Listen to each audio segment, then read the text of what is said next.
let's go ahead and get started. If you could please stand, and we will say the Pledge of Allegiance. I pledge allegiance to the flag of the United States of America and to the republic for which it stands, one nation, under God, indivisible, with liberty and justice for all. Thank you very much. And welcome to the third Legislative Cracker Barrel session. So glad that you could join us today on this sunny but kind of chilly Saturday morning. And we're going to start things out just by kind of going over some ground rules. As always, even in disagreement, respectful communication and behavior are required. Yelling, using profanity, and speaking abusively are not allowed. Oh, I'm Ron Drumore, by the way. I'm your moderator. I never say that, and I just, probably would be a good idea. It's up here, but, just so you know how to say my name. We're going to start out by introducing our legislators who are here. More will be on the way. I've been informed that Representative Bruce Borders from the 45th District is on his way, so he will be joining us presently. And I also have a note. Representative Tanya Path will not be attending, and we are noting this is the first time that she has missed in 5 years, her session. So she had a prior commitment and wishes that she could be here today. All right, so we are going to give our legislators who are here right now a chance to introduce themselves, talk about what's been going on in the sessions, and talk about some of the things that they would like you to be able to know. And I believe they have 2 minutes for opening comments. And let's start with, from the 46th District, Representative Bob Heaton. Okay, thank you, Rondrell, and appreciate everybody coming out this morning. Well, as you know, being in March and a long session, we are now getting the Senate bills over to us, and so we're taking a look at them. And this past Monday, we started, actually this week, we started to have some hearings. I think Wednesday especially, and also Thursday, that we went through some hearings of the Senate bills. But one thing, what we passed last month was House Bill 1001, which was that dealt with the budget. It was over 200 pages. It had a lot of good stuff in it. But with that being said, about $1.6 billion for new funding for the traditional public schools, K through 12. Also, there was $500 million of the Ready Grant 2.0 that was in there. And this Ready Grant is now state funds. 2 years ago, it was federal funds, and this is state funds. And so I think here in West Central Indiana, the RDA takes in, I think, John, 6 counties, I believe it is, all the way down to Vincennes, Sullivan County, Knox County, Sullivan, Clay, Vigo, Park, and I think maybe Vermilion. But so last go around, there was I want to say 20 million that was appropriated for this area, and hopefully the locals that will be at work trying to convince the state or the IEDC that we would hopefully qualify for 50 million to allocate in this area. So I can talk later about some bills that passed. That is pretty good bills that you might not have heard about, but anyway, we'll see how this second half goes and see what the Senate brought over to us here in the next few days. Thank you. Thank you. And holding down the fort to my left, Senator John Ford. Well, good morning. And as Bob said, we're at the halfway mark. On the Senate side, we had 484 bills filed, 164 passed out of the Senate. 91% of the bills received bipartisan support. That is important to me because we don't hear that a lot in the news, but we do work together well. We received from the House 178 bills, and as Bob said, we're starting to have hearings. We'll go through them all. Now, some of the top bills that we passed, Senate Bill 2, which is now enacted into law, would allow small businesses to get a tax cut from the federal government by applying their state taxes that they pay to the federal, their income tax report there. Senate Bill 1, which is a priority bill for us, that's why Senate Bill 1 is focused on mental health and trying to create mental health crisis centers in the state of Indiana and an entire system. And the goal is, we're asking to get somewhere between $30 and $40 million to fund that across the state. So we passed the legislation. The dollars are will be discussed in the budget, but that is a top priority for us. Some of the bills I'll be working on from the House, Senate Bill 1015, which is the work zone safety bill, something I've been working on for a few years, did pass the House. Another bill that's been mentioned here quite a bit is the 13th check. We have that bill in 1028 that came from the House, so I'll be working on that. And then another bill, 1160, is a pilot program to support job training for folks with disabilities and people in the TANF that qualify for TANF, and trying to provide more educational opportunities for those populations. Thank you.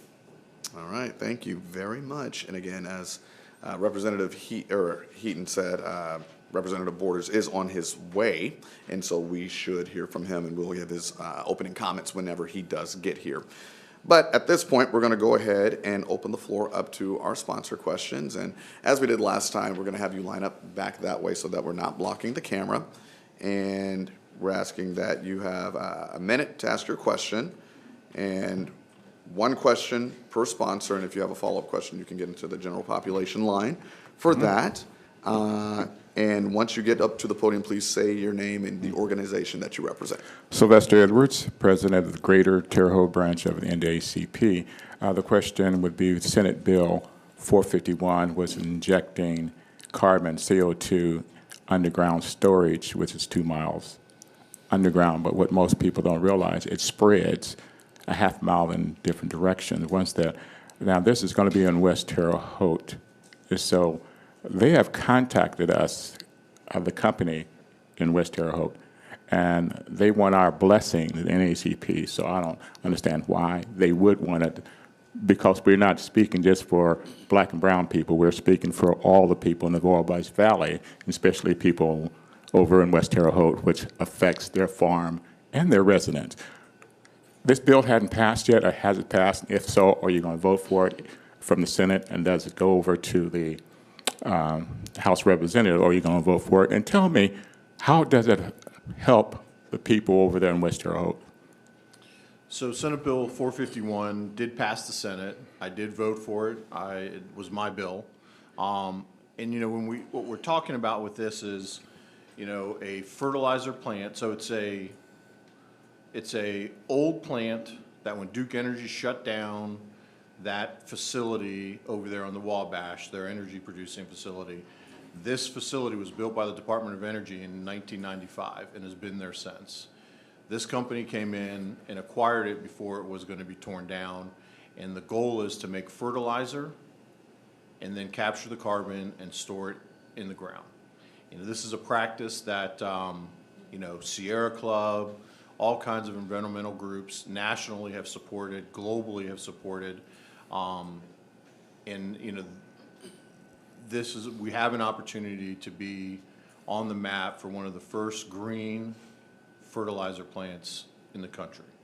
And that's important because when you look at ethanol and how ethanol is used and where it's used, for example, Indiana corn can't be sold for ethanol in the state of California, Oregon, or Washington. So they buy switchgrass ethanol from Brazil. So the goal is, with this fertilizer plant, would, one, lower costs for farmers for input costs, and then two, open up Indiana corn to be sold in other places. But the science of carbon capture is something that's been around for a long time in 18 to 17 different states across the country. Thank you.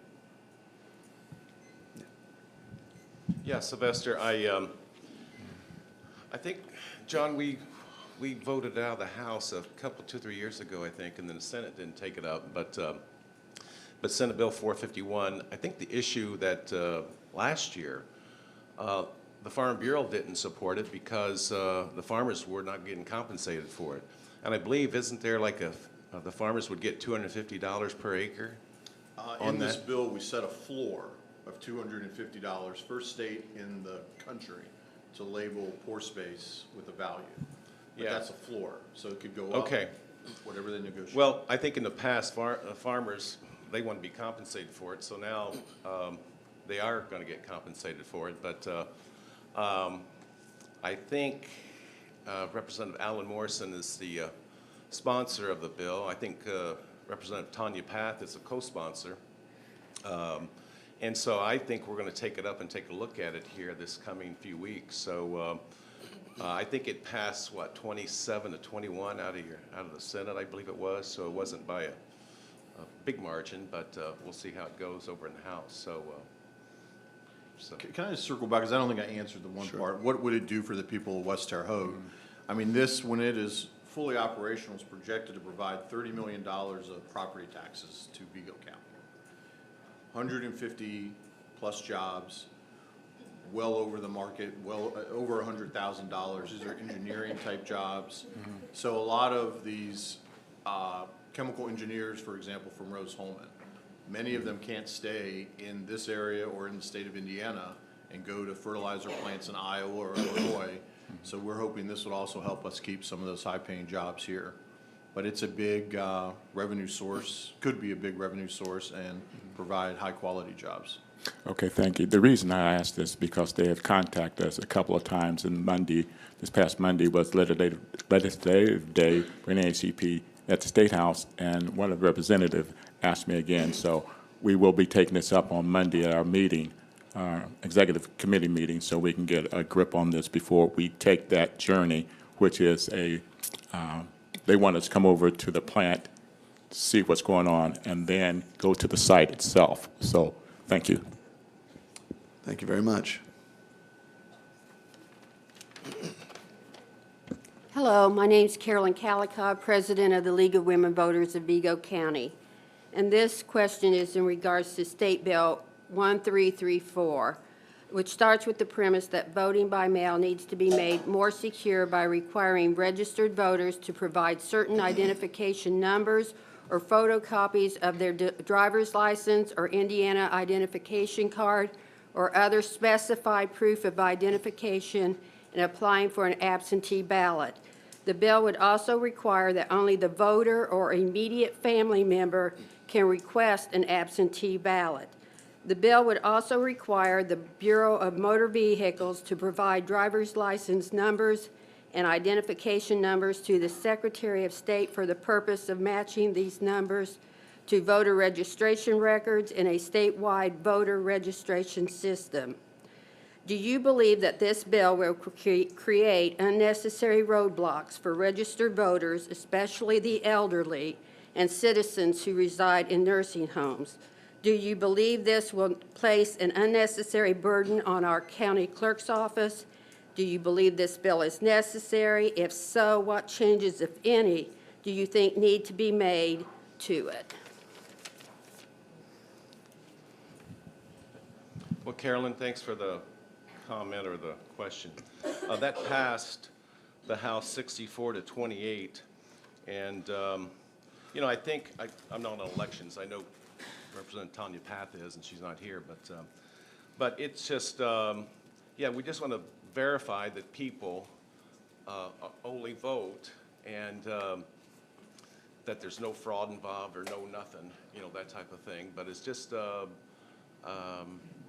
as far as the nursing homes, that type of thing, I don't know if that's going to affect them that much. I don't know, but is it really?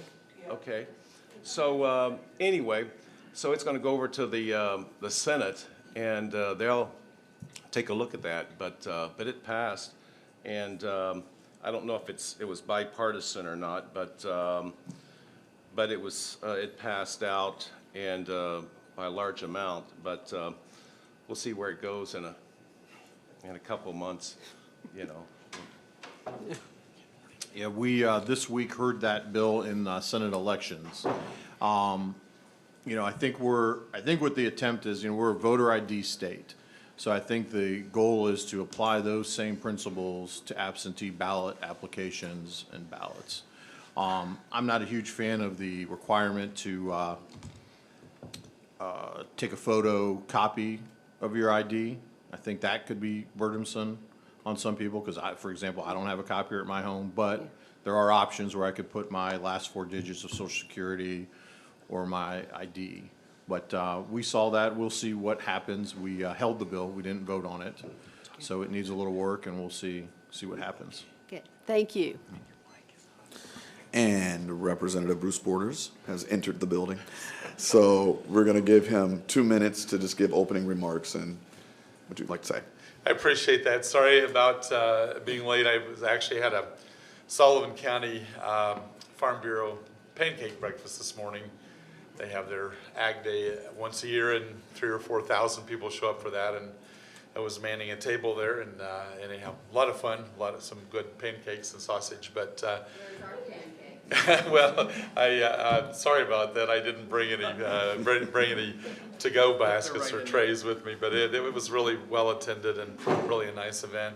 You know, it's as I've shared with all of you before.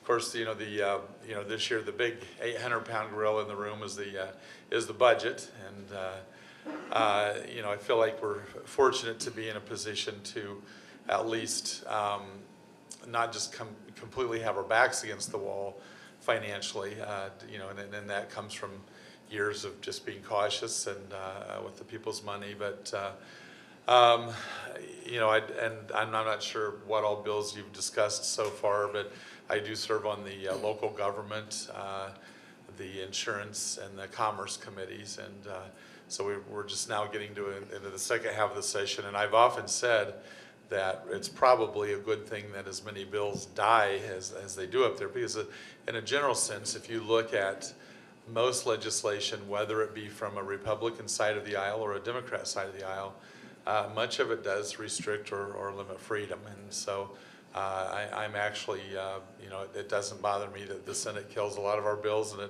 hope it doesn't bother the Senate that a lot of our bills get killed. And I guess John will have something to say about that as the bills come across the aisle. But anyhow, we'll just take it a day at a time and go from there. But again, the budget, that was at least passed out of the House, I feel like was a good, solid, responsible budget, and then we'll see what work the Senate deems to do with it.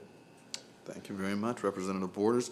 Really quickly, I've neglected to mention our sponsors. I just want to read those very quickly. It's the Vigo County Public Library, League of Women Voters of Vigo County Teachers Association, Vigo County Taxpayers Association, the Greater Terre Haute branch of the NAACP, and Southern Indiana Area Labor Federation. If we could give them a brief round of applause for their sponsorship, they make this event possible.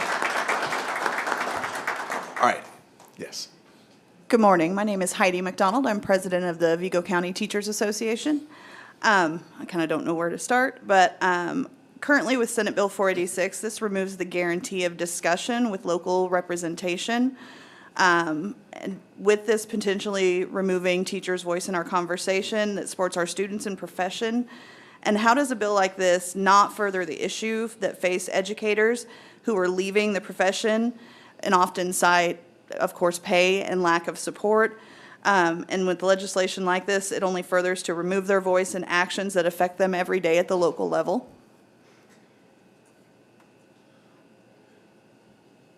So, Go ahead. So Sorry. mention the bill, please, one more time. Senate Bill 486. Okay. So, Can you describe that bill a little bit? yes, so too, Senate Bill And 486. if you happen to know the author too, that'll help too. I mean, I just It had a list of authors on it. Oh. I don't know off the top of my head. I apologize. So the bill does not guarantee the right with local exclusive representation to discuss the kind of our 16 items. Before that was they shall discuss those. Now it is a may. So in our eyes, that comes off very much as we are removing the guarantee of a teacher's voice. So that would include curriculum,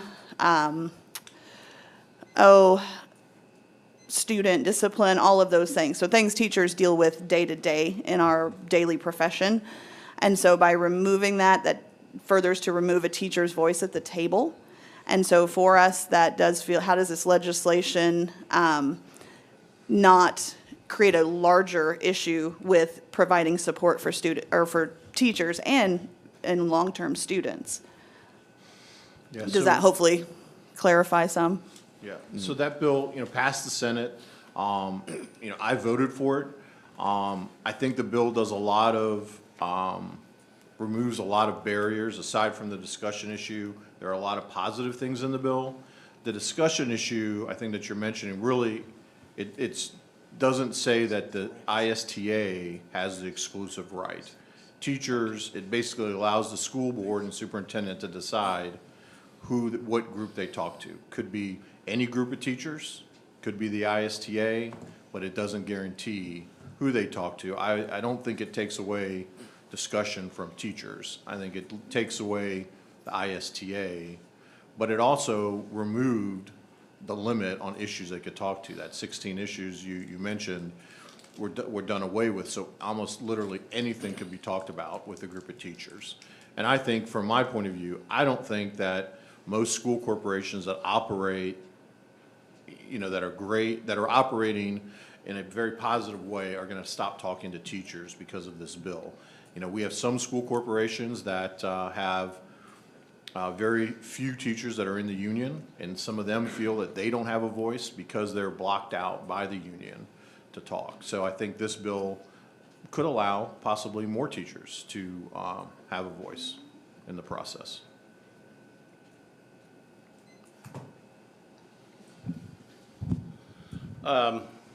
We haven't seen it over in House yet. I think it's going through Education Committee, obviously. But I know last month down in Owen County, the teachers were up in arms about 486. And Senator Bassler said he's going to look into it. Of course, he voted for it.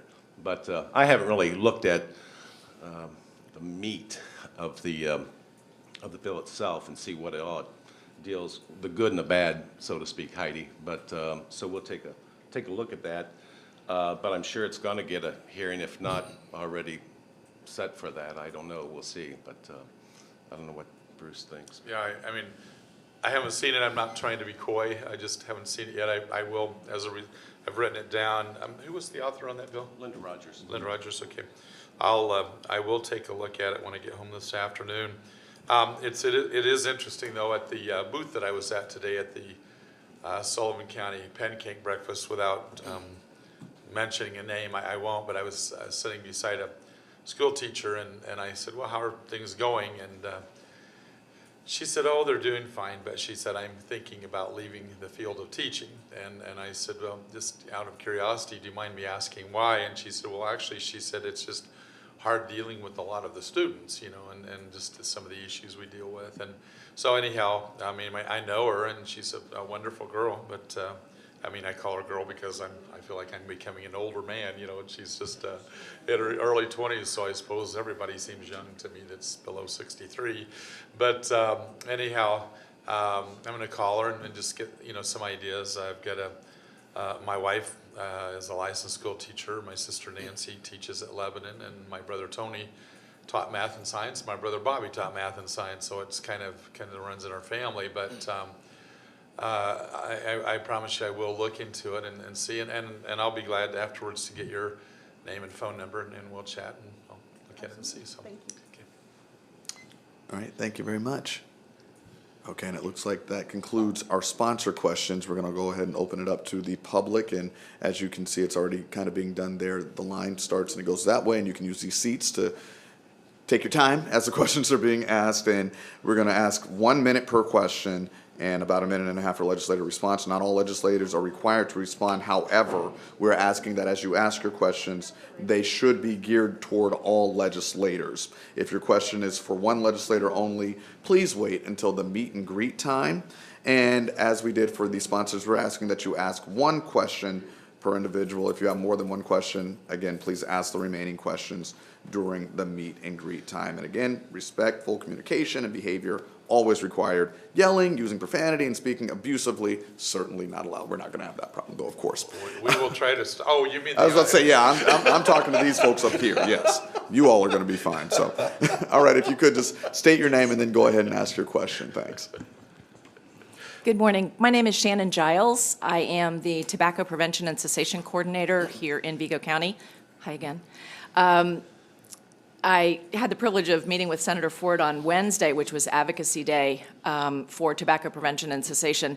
And when I came to Terre Haute full-time in 2014, I was working for the American Cancer Society, and one of our big issues was the fact that Indiana has the lowest cigarette tax of any state in our region at 99 cents. Every other state is Illinois, Ohio, even Kentucky, where they grow the stuff, has a higher cigarette tax. So I know somebody tried to add it in the budget in the House, and it was ruled out as for point of order.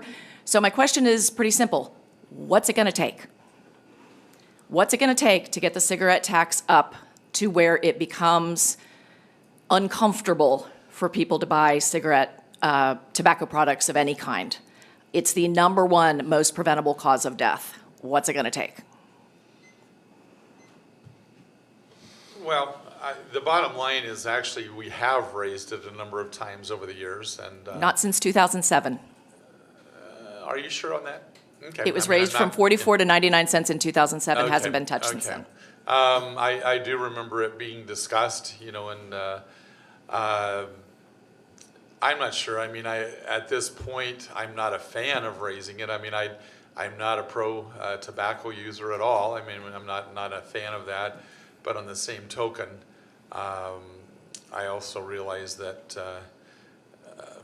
for those people that do smoke, I mean, they're probably struggling to make a living just as well. I mean, your argument might be that if the rates were higher, they just wouldn't buy it or wouldn't buy as much, and you may be right about that. I'll have to look more into that, but I just, I guess more than anything, I just hate to see us raising taxes on anybody, on anything right now, if it can be avoided, but it's something I'll take a look at. Shannon, what does Kentucky, what's their rate, what's Illinois, the surrounding states, where are they at compared to where Indiana is? They are all at $2 or over. $2 or over? Our recommendation is we raise ours to $2. In Australia, cigarettes are $40 a pack. And they have the lowest smoking rate of any country. In Chicago, it's $8 a pack because they have a $6 tax. We could be doing a lot better. So I don't even know what, what bill in the House or in the Senate that deals with this? There's not one. It was was tried probably to an add to the amendment, I budget. think, yeah. Yeah, it was tried to to be added to the budget in the House, and it didn't even get to a vote. It was ruled out as point of order. This is an awesome conversation. We're getting kind of into a little Sorry. bit of a discussion here, and it is interesting, but if Sorry. we can give Senator Ford a chance to respond. So in the past, I've supported raising the tax, but I think in my caucus anyway, there's very little appetite for raising taxes. Thank you. Thank you very much. All right, next question from the public.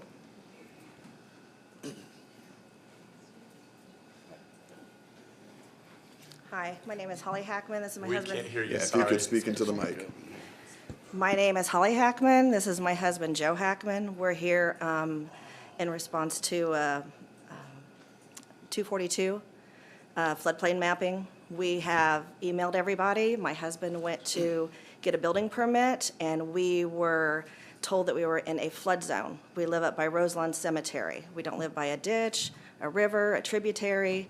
We don't live by anything. And from the new Indiana DNR floodplain mapping, we have now, along with a lot of our residents in northern Vigo County, been put in a flood zone.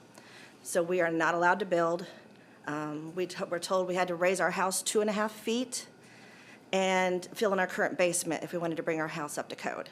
And we were not allowed to build. Do you want anything to it? No. Well, The only other thing I wanted to mention was, I know 242 takes the restriction out of communities being able to use the FEMA map or the DNR map, but it doesn't still solve the problem that we're in a floodplain considered by DNR. yeah, so I Commissioner Morris made me aware of your situation last Saturday. He and I had a talk about it. So I've been working with DNR. I think, did they connect with you? They did tell us that Monday they were going to send some hydraulic engineers out to the area, Yeah. and then they would have a discussion about it.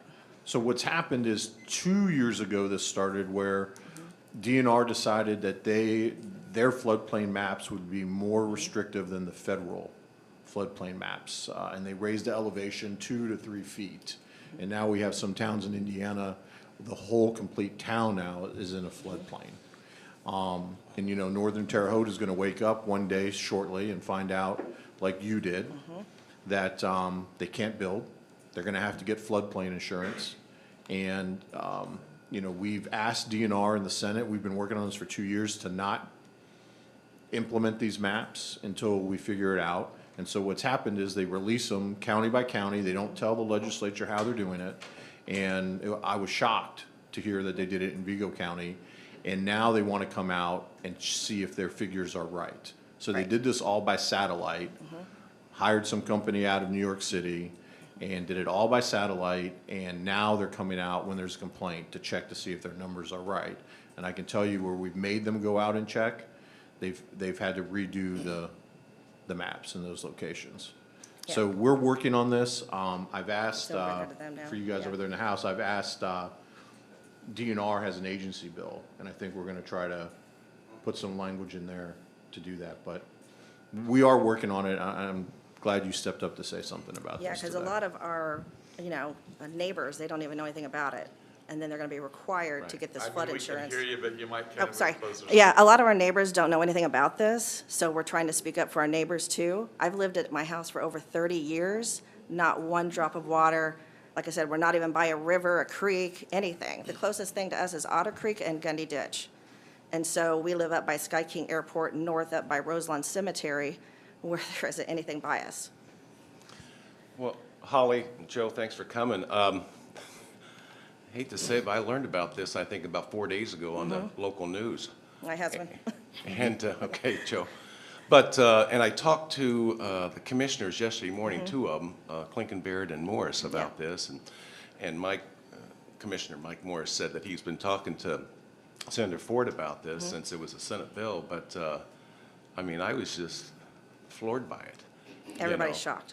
Yeah, and it's just, you know, I dealt with, within my district over in Clay County, with the Army Corps of Engineers and the DNR on an issue over there the last couple of years. And sometimes, I think, I better not say, but sometimes these agencies think they walk on water, you know, and don't put that in quotes out there. It's only being live streamed and recorded. It's okay. But anyway, it's frustrating, and Very. we'll take a look at it, but I appreciate you coming, and maybe we can talk afterwards as Yes, well. I'd appreciate that. Thank you. Yeah, and it's something I might mention on that as well. I'm not sure.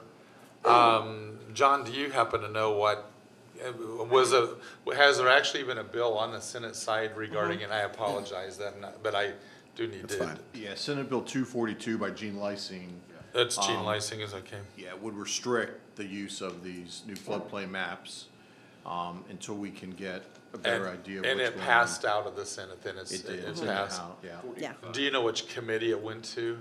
Natural Resources, I believe. Okay, all right.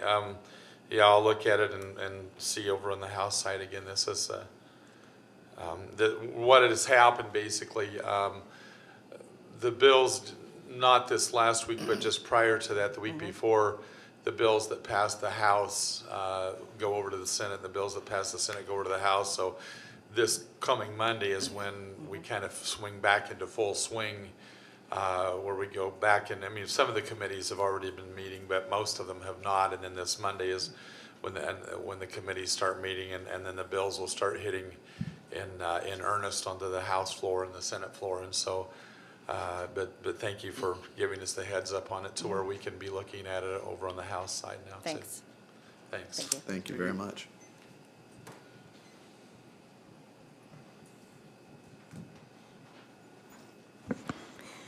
Good morning.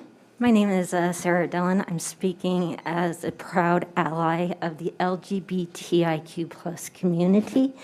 This is in regards to I've counted at least 4 bills that involve the LGBTIQ plus community indirectly or directly, like Senate Bill 12, 350, 480, and House Bill 1608.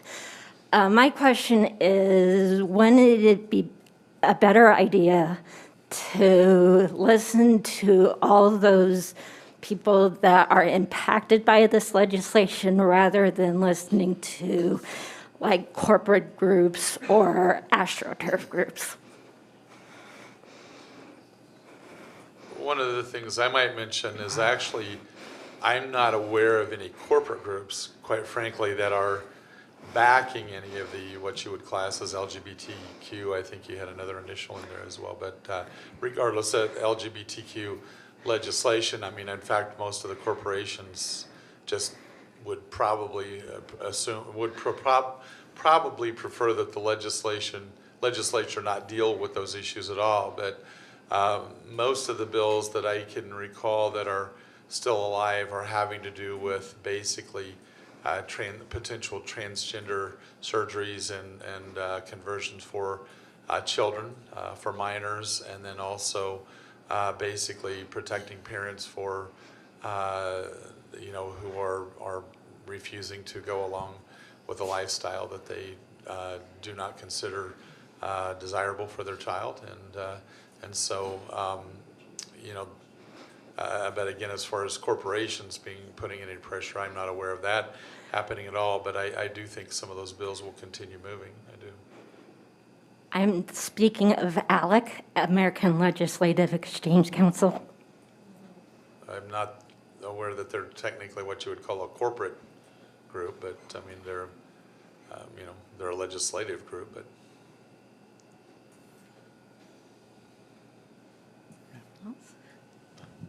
So Sarah, you mentioned ALEC. What about the Council of State Government and also the NCSL, the National Association of State Legislators? Where do they stand on that issue?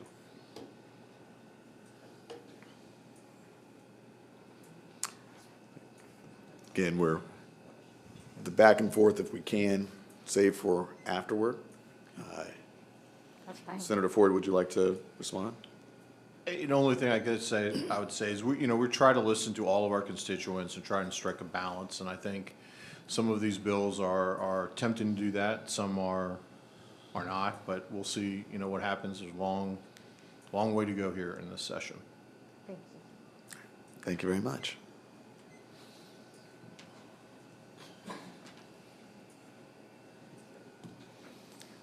I'm Kevin Southwood, and I'm going to talk about the laws about the paper ballots. Kevin, can we ask you to bring your mic up a little bit? Sorry, thanks. Okay, I'm Kevin Southwood, and it's about the paper ballot.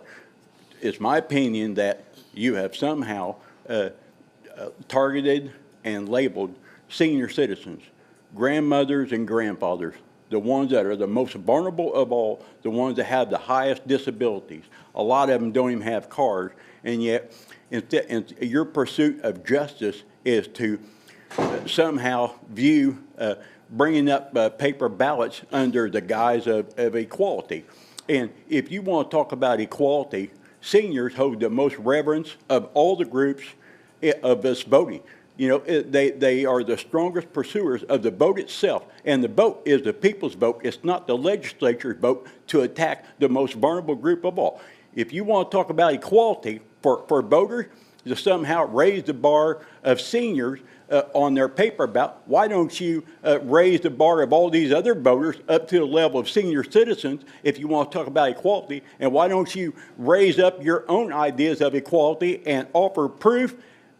Whenever you're pursuing such a law of terror, you have no evidence to do so. You abuse your power. What are you talking about? Are you talking about you want paper ballots, you don't want paper ballots? I can't understand what you're saying. What I'm talking about, all of the problems in Indiana, you don't do any of them. And all the problems in Indiana Do you want paper ballots for senior citizens? I don't want you to bother the paper ballots at all. There is no evidence that you need more more laws to pursue the paper ballot in order to use some guise of something, because all you are ingrained in is domination. All right. I don't understand. I'm not quite sure that I got the whole I think premise of what the you're question. saying is you do not like the idea of paper ballots. Is that correct? I love the idea of paper ballots. I don't like legislatures who pursue somehow a nefarious or a dubious pursuit of seniors that are doing something because they have a paper ballot, but you need to rise this up to the level of the other people, you know? Are you talking about absentee ballots or mail-in I'm ballots? talking or- about paper ballots, absentee ballots. Okay.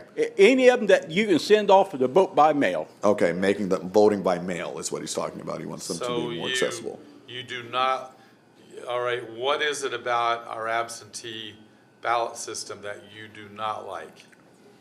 There's nothing about the absentee ballot that I don't like.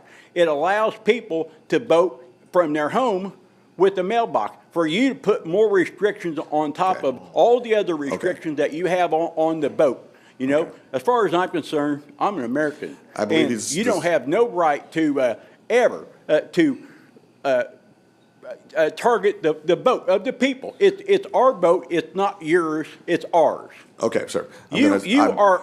I'm going to our stop you right representative. here, sir. Thank you very much, so that I can kind of explain what you're asking. So we talked a little bit earlier about more restrictions being placed upon, or more verification needed for people who wanted to vote by mail-in, and he appears to be saying that that's not okay. So if you want to address that specific issue about the mail-in ballot and the identification and the restrictions that are proposed for that. Kevin, Go ahead. I'm not sure of the question or the comment, but I've got I got a friend that he and his wife are 79 years old. They live on the east side of Terre Haute. They either vote by absentee or mail-in, and they're happy doing it that way, and it's very convenient for them. So I don't know what we have done to offset their, that they can't do that in the future, but it's already in place, and I don't think. I believe he's issue. talking about the legislation that would require more voter ID or the verification social security numbers that was discussed earlier. I believe that's what he's referring to. Family members saying they had to ask for it themselves, not the nurse. Right, right. Sorry, just clarify.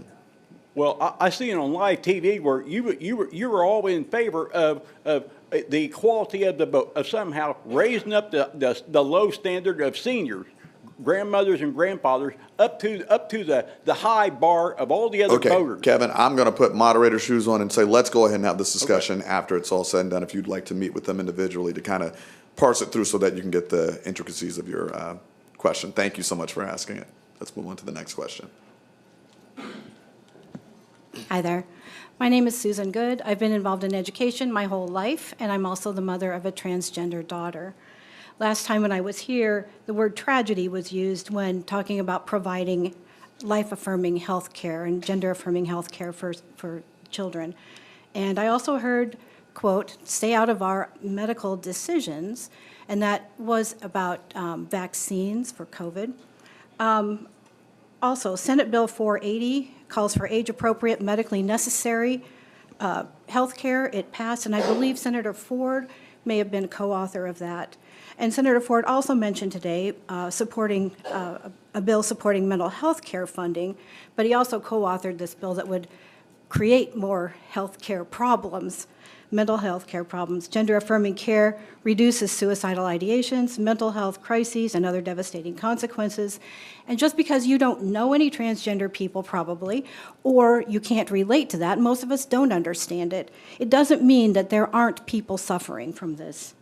Please remember that you are restricting parental rights when you pass these bills, because I have a right as a parent to have my child have the best life possible and all the health care she needs. Thanks.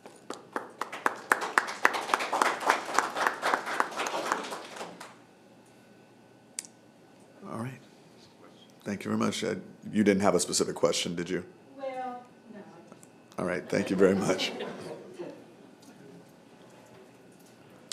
Hello, my name is Stacy Pierce, and I'm a resident of West Terre Haute.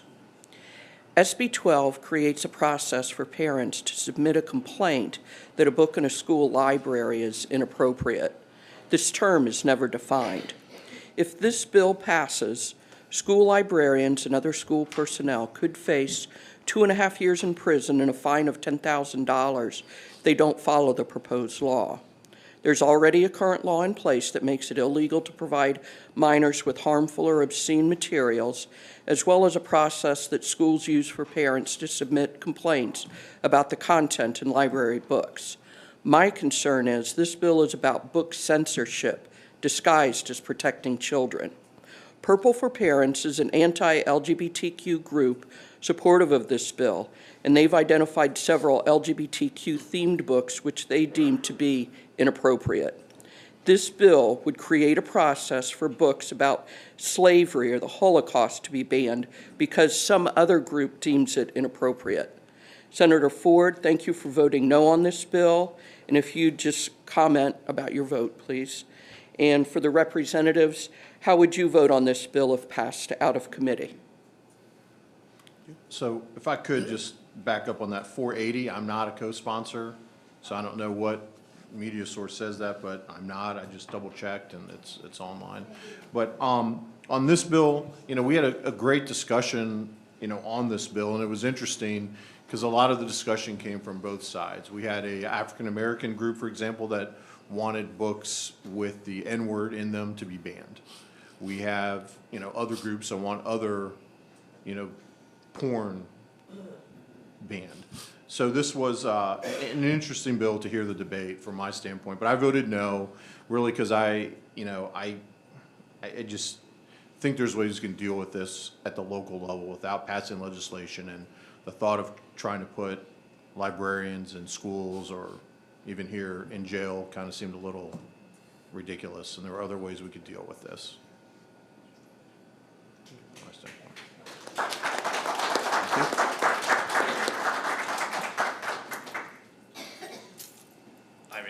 I'll be honest with you, I've not read the bill yet. Again, it's coming over, but the nice thing about this, I'm writing down all of these so I can at least go and get a head start on them before they come.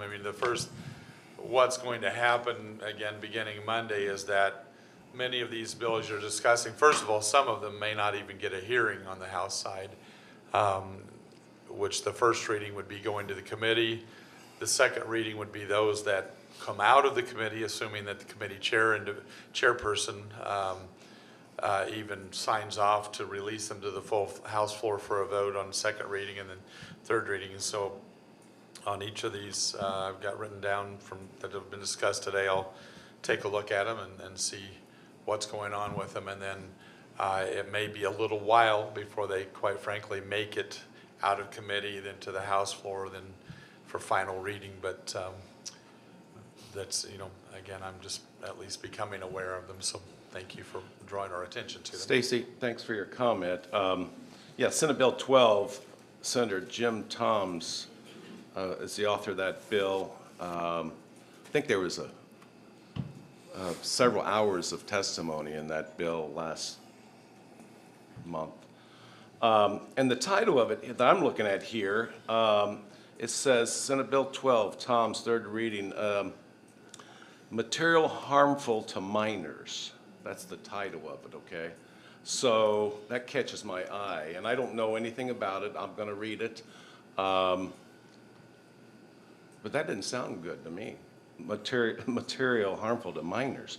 But I don't know if Senator Ford and others got a lot of pushback or a little from the local librarians and so forth, but or individuals like yourself. But I'll take a look at it. I don't know what committee it went to.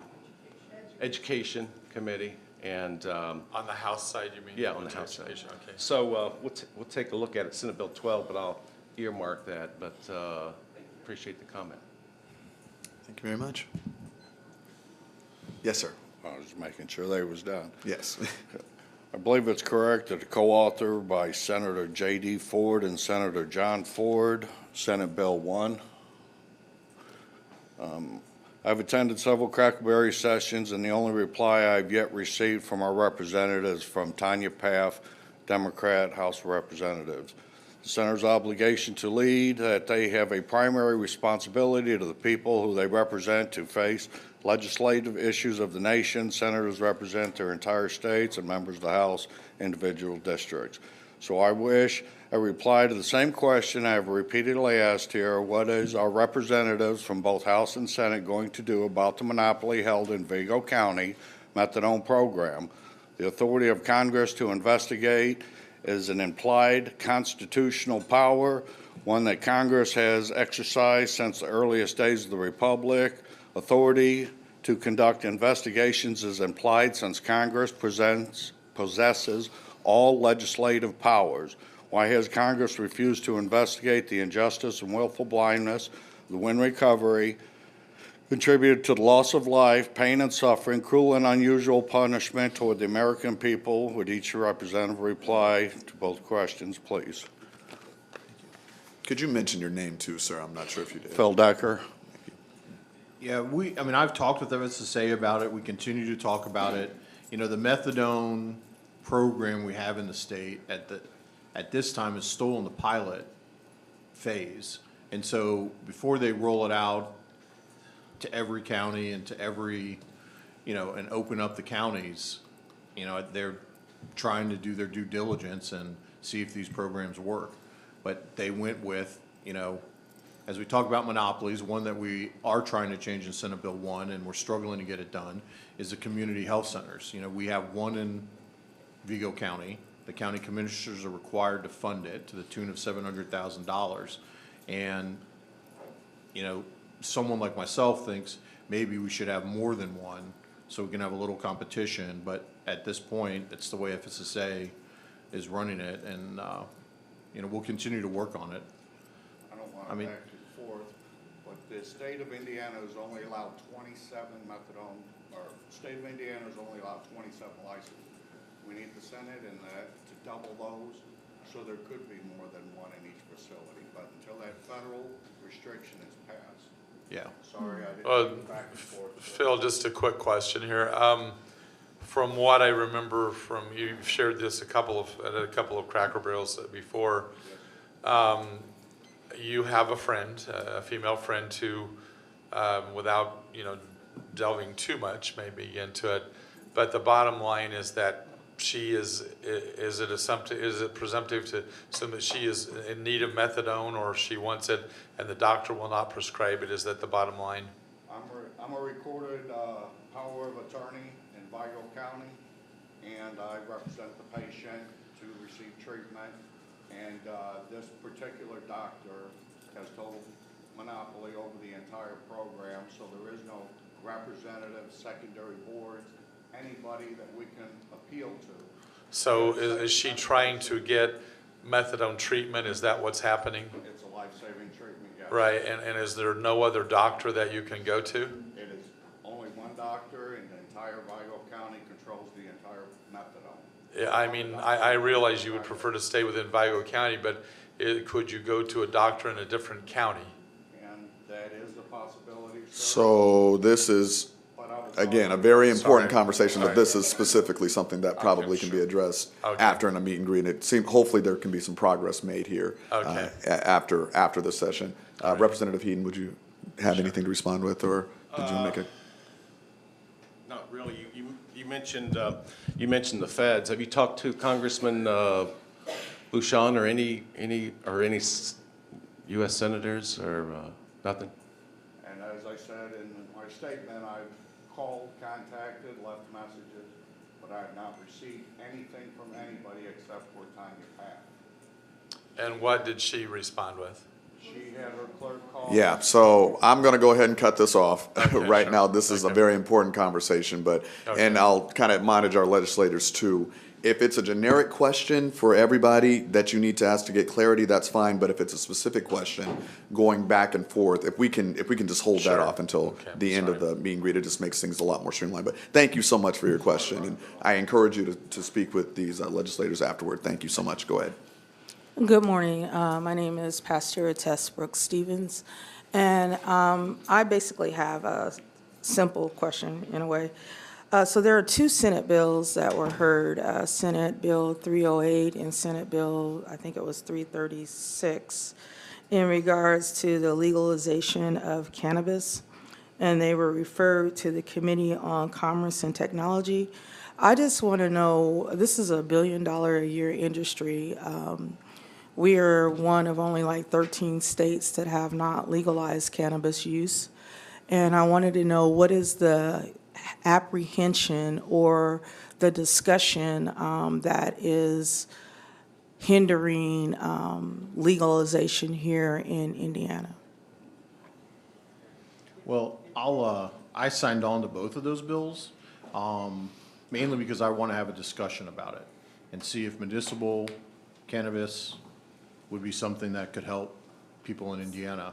But I think, you know, on the Senate side, still a lot of our constituents don't want legalization of cannabis in any way. And so I think that's why a lot of folks in the legislature don't want to support it. But What were those two bill numbers, sorry, John? 308 and 336. Okay, thanks. One by poll and one by Muskowski, I believe. Okay. Yeah. Yeah. Oh, they're dead? They didn't get a hearing. Yeah. Okay. And so that's what I was just wondering, because I've been watching the news, and there are quite a few instances where traffic stops or people that are getting charges and essentially serving time for cannabis use. So it would seem as though that it is affecting more people than the bodies that have the ability to change the way that it's costing us more. It's costing taxpayers more to pay for somebody to sit in jail for cannabis use than it does if it were fine. So or if it was legal and it wasn't even, you know, something that we had to even go to court about, where it would continually cost us. So I think incarceration is running, what, about $36,000 a year per person. So, and if the majority of those people are in there because of cannabis use, it seems to me that it's costing us more than we're saving without it not being legal.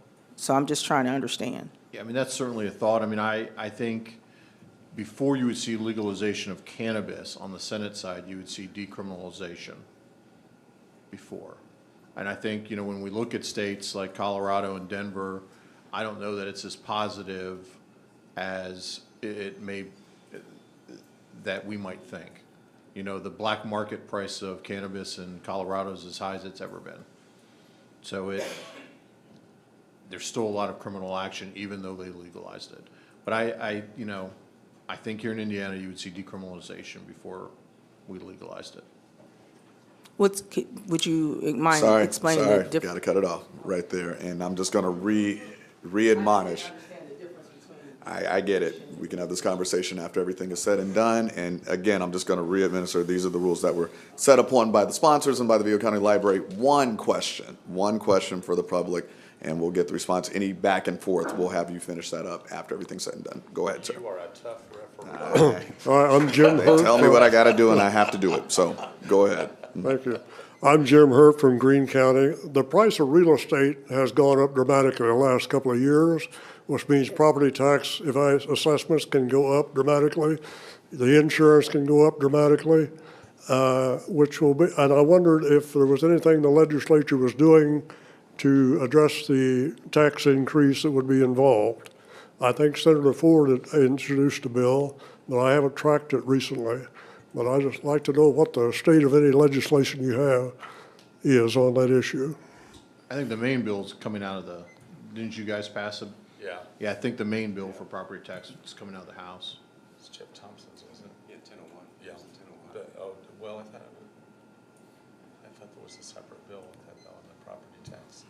He's from Greene County. You need to He has to give it those. Well, actually, Jeff Thompson did, 1001 is the budget bill, but I was thinking that there was actually a separate bill. Did it get put into the budget? Was that the deal? But regardless, I remember specific legislation that is addressing that specific issue, because we knew that with the property appraisals jumping like they have, I mean, and then they have. In fact, I know one of the biggest issues that's been brought up to me by a lot of employers is that they just have a radical shortage of single-family dwellings available for workers coming into all areas. But as a result of many circumstances, COVID was part of it in driving up the prices due to supply chain issues and so forth. But all of those things considered, there is a bill that basically deals with the appraisal to drive the appraisal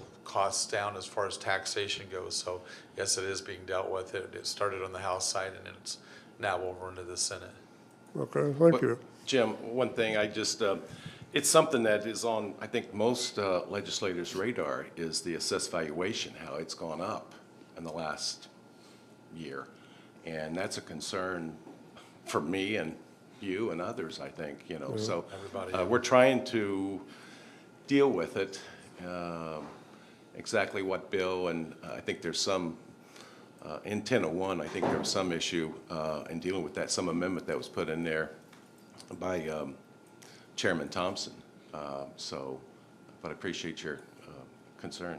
And that was the specific issue was to basically reduce the taxes, because without that, it would have just, people would have been able to, they would not have been able to afford their property taxes. No. Okay. Thank you very much.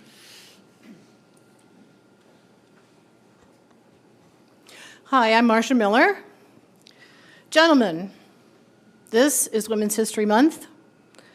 2 quick questions, but I only get one after this. In 1868, George Washington Clark of Indiana put forth the first U.S. constitutional suffrage amendment, only 20 years after the official start of the movement. In 1914 to 1919, the Legislative Council of Indiana Women represented 80,000 women, forming a lobbying group that was actually housed in the State House upon the permission of the governor. It wasn't just a suffrage movement. In 1917, women were voted in to partial suffrage.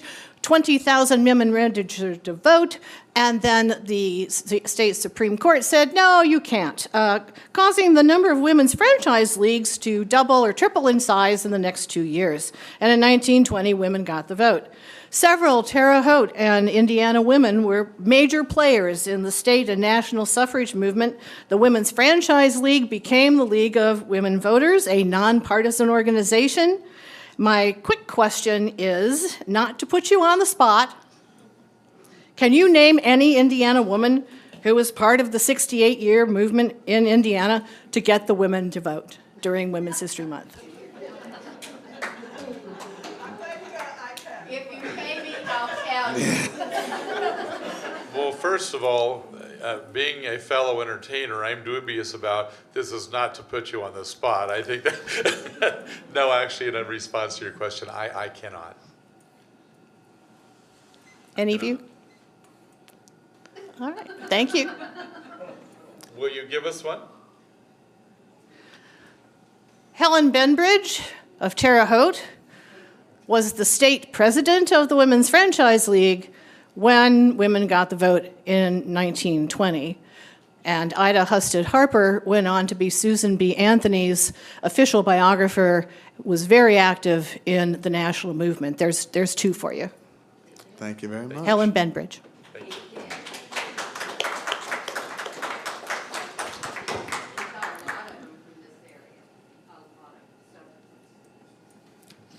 Go ahead. Hi, my name is Aaron Muchler, and so I wanted to ask about Senate Bill 480 as well as some of the other bills that are targeted at the LGBTQIA+ community. So I heard some talk about concern about the budget and also about concern about restricting personal freedom. So with the restricting personal freedom, of course, how can you claim to be for less restriction on personal freedom, and then restricting one's right to bodily autonomy. And then with that, in Arkansas, we saw a similar bill to 480 that has passed last year, I believe, but has been tied up in the courts and has not been able to go into effect. And so when you're concerned about the budget, why put money into a bill that is likely going to face very heavy legal battles and will likely be not allowed to go into effect by the courts? I also did want to note that, Senator Heaton spoke about the title, Representative Heaton, my apologies, about Senate Bill 12 and the title of material that's harmful to minors. The concern isn't, I think we all can agree we don't want material that's harmful to minors in schools. The concern is what is considered harmful to minors, and the idea that LGBTQ topics are innately harmful to minors.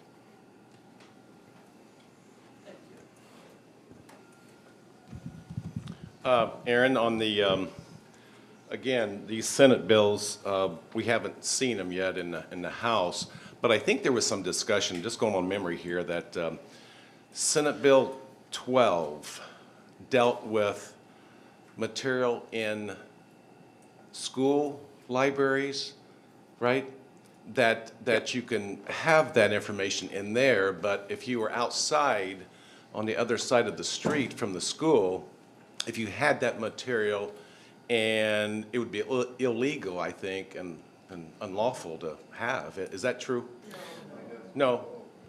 Educate me on that. But for some reason, I thought Senator Toms made that comment. I believe that comment was made. I don't know about the validity of that statement, but in either case, the same idea applies, that the concern for people within the LGBTQ community isn't that we don't want material that's harmful to minors in schools or around schools.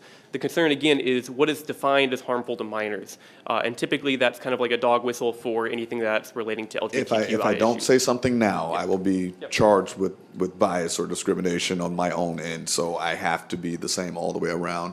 Can't have a back and forth. If the legislators would like to respond to your initial comments, that would be great. But anything further, let's do that after everything's said and done. We'll see. Sorry, go ahead, John. We'll see what happens with 480. I think, 480 is, again,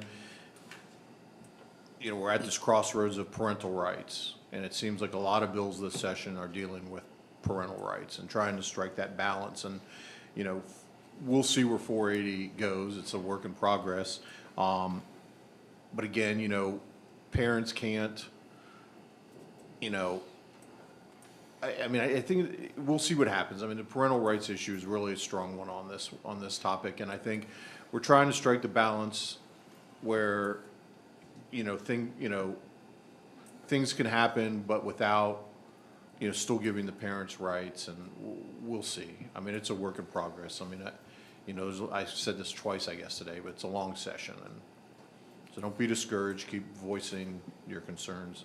Thank you. Well, I'll call Senator Thomas today. He's lives down at or either in or near Evansville, and I've known Jim for many years, and I'll call him and find out exactly. I can read the bill, which I'll do that, but I'll also find out. Sometimes it's not just it's as important to talk to the author of the bill and find out what their primary goal is behind it, and to get behind to get beyond just the legal language itself, and to see where it might end up at. Because what ends up happening is, once that bill comes to the House, if it passes out of committee, and of course it could be amended in committee once it's over on the first reading on the House side, and then it will go to the House floor. It could be amended again, and then it'll go for third reading, and then it could end up, if there are changes, it could go to conference committee. So I've seen bills that by the time we get to the end of the process, they don't even resemble the bill that it began with. So I'll talk to Jim and see what his primary goal is to where he'd like to see that bill at, and then we can better answer your questions. Good. So I don't feel like my question was actually. There was a lot of talk about Senate Bill 12, but my question was really about 480. The problem was you asked a few questions, and so they were trying to All right, pick and choose the questions before that. So if you could do a follow-up, that'd be great. Final, it appears, question from the public. Go ahead, sir.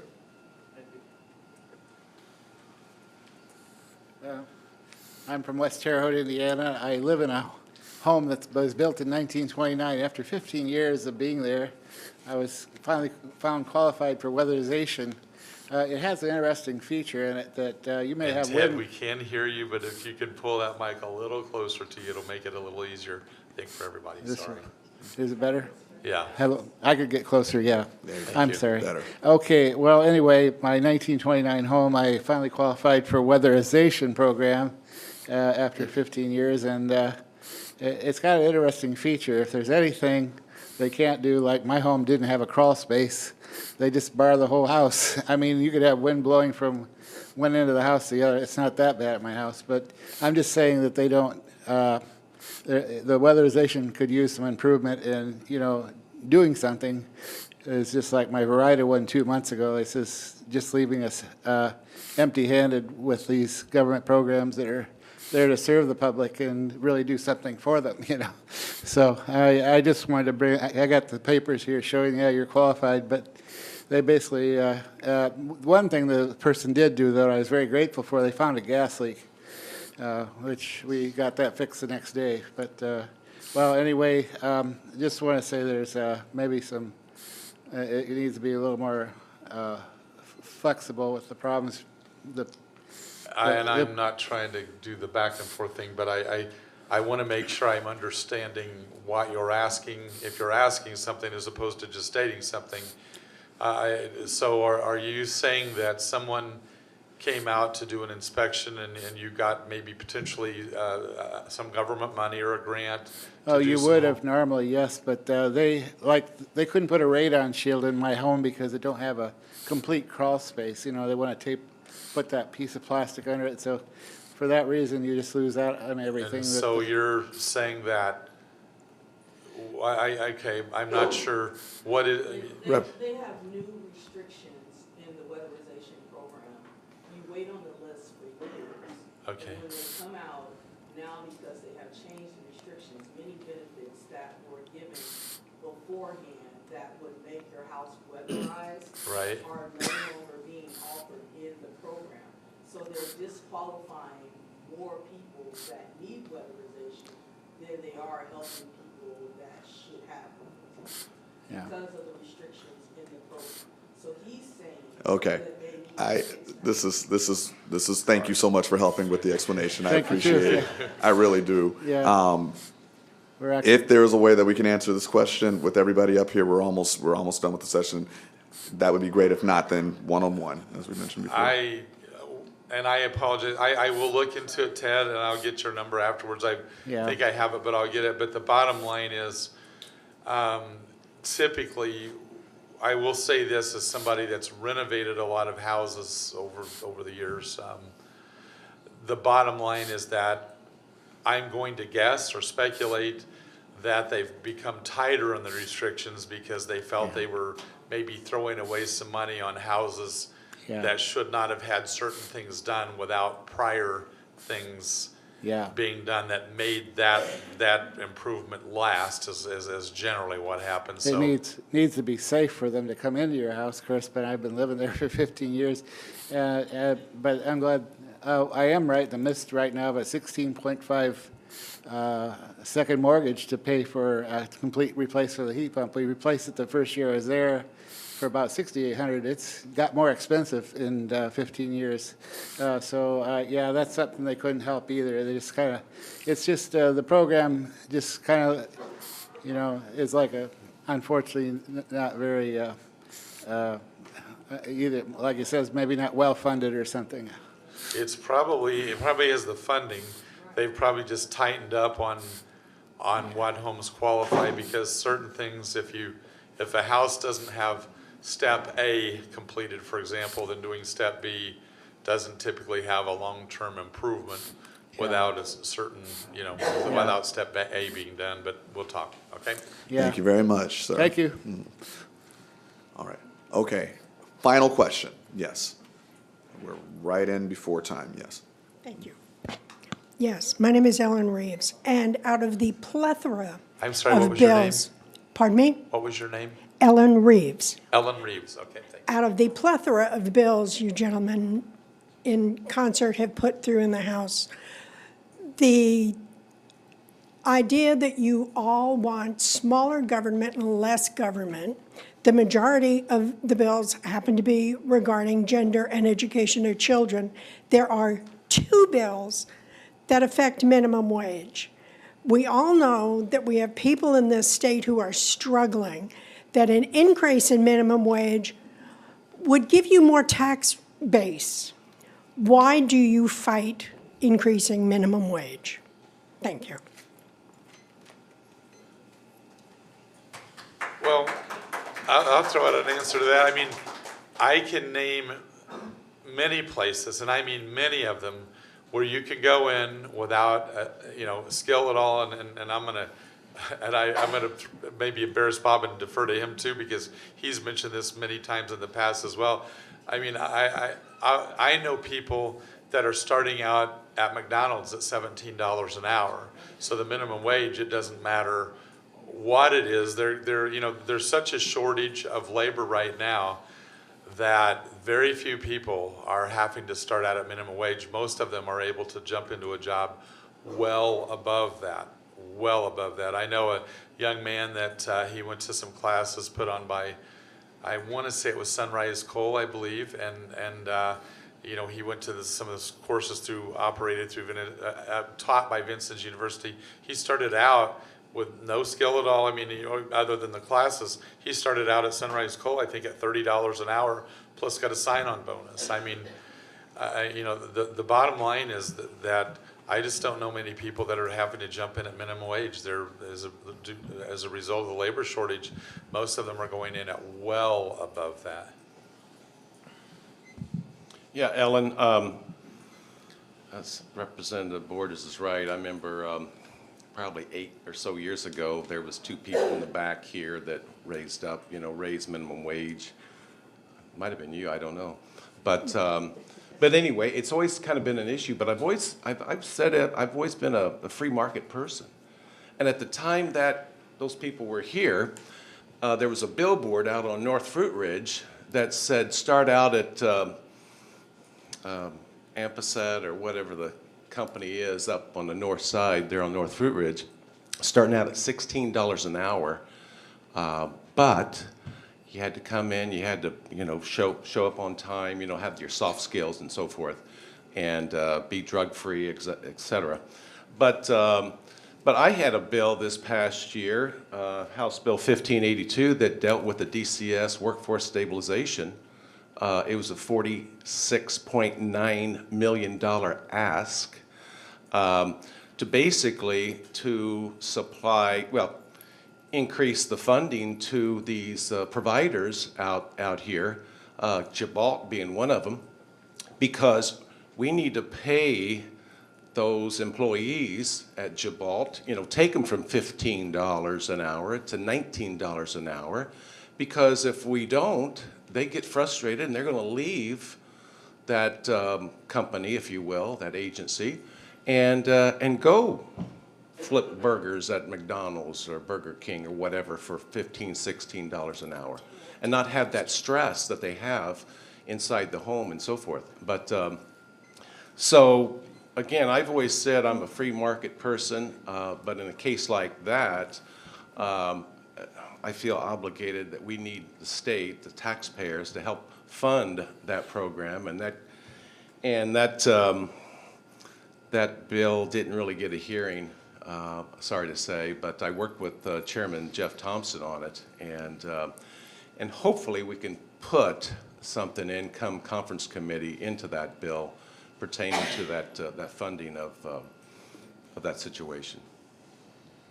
Yeah, I'm, also believe in the free market, and I think we're seeing it right now. As they've said, wages are way up, very few jobs at minimum wage, but I also believe in the TANF program as a way to get people skilled up to get the higher wage jobs, and that we did pass that bill this session and sent it to the House. All right. So it is 11:22. I'm so sorry they've given me the nod that I have to cut it off right now. So unfortunately, we're done with our public questions at this time. We're going to give our legislators a couple minutes to recap, and then we will conclude our program at that point. So let's start now with Representative Bruce Borders. Go ahead. Well, first of all, thanks a lot. I always enjoy coming up here, and you know, again, as I've shared, and somebody had pointed out, and there's a lot of truth to that, that much of legislation does seem like it does restrict freedom, and I would contend that that's true. Now, there are, you know, a lot of them are designed for the protection of children and so forth, and I get that and support that, but on the bottom line, the bottom line too is that I think we have to be careful, because the very nature of crafting law itself is, as a general rule, laws don't often embellish freedom, but a lot of times they do restrict it. That's like a friend of mine who's a surgeon. He said, you know, when you go to a surgeon, he said, what do surgeons do? Well, they cut, you know, so if that's, if you need something that might, maybe physical therapy would do the trick, he said, sometimes I think that surgery ends up being done where it's maybe not necessary, and this was a surgeon telling me that. But anyhow, having said that, I do look forward to a lot of the bills dying on the vine. Most of them will die on the vine. I think what, and my friends here can correct me on that if I'm wrong, but as a general rule, I think in a long session we end up with about 2,000 pieces of legislation introduced between the House and the Senate, and then it ends up whittling down to somewhere typically in the 150 to 200 range, I think. And not every bill is one that says, well, you know, you can have less freedom. Some of them are just dealing with just issues that have to do with technology changes and things like that. But we'll see as we go down the path, and we're down into the second half where as I say, the real action starts happening, and so we'll see here soon. Representative Heath. Well, thanks for everybody coming, and Rondrell, thank you for coming here and so forth. Well, I understand where Representative Borders is coming from. You know, we don't need hundreds of bills passed. Sometimes that's not a good thing. But you know, we passed out, you know, the 13th check, and I hope the Senate will not kill it this time. But no offense, John. You and me both. But anyway, but there's some good legislation in there, and it's just like you know, House Bill 1001. That was over a 200-page bill that's going over to the Senate, and I know the Senate will look at that, and there'll be conference committees probably starting in about 5 weeks on the bills that we sent over to them and the bills that they sent over to us. So it's a process. It's a good thing. One bill I might add that I think Senator Ford's going to be the sponsor of is House Bill 1160, and that passed out of the House 92-0, and it dealt with workforce training pilot program that dealt with individuals who has been connected with the Carl Erskine, Steve Green Training Institute in Muncie. And I've been there, and it deals with individuals that are disabled, struggling, if you will, but who need help. And this is something that I think is very, very important, because if we can reach out to those people and compensate them well to get trained and to be able to get back into the workforce, that's all a great thing. But it is a pilot program, and I trust Senator Ford will do a good job being a sponsor of that bill in the Senate. But anyway, it's a process. We're working through it. And again, I appreciate everybody coming this morning. Thank you. Thank you very much. Finally, Senator Ford. Well, thank you for the good dialogue. I always enjoy coming to these, and I heard some issues to work on. And as I've said, legislation is alive until mid-April, so we'll see what happens. You know, some of the bills that we talked about last session, like the partisan school board bill, died in committee. So we'll see what happens with the process. But again, thank you everyone for coming. Thank you very much. Thank you to all of our legislators and to you, the public. Our final Cracker Barrel session will be Saturday, April the 8th at 10 a.m., same time, same place. Thank you so much for attending. Have a wonderful and safe Saturday.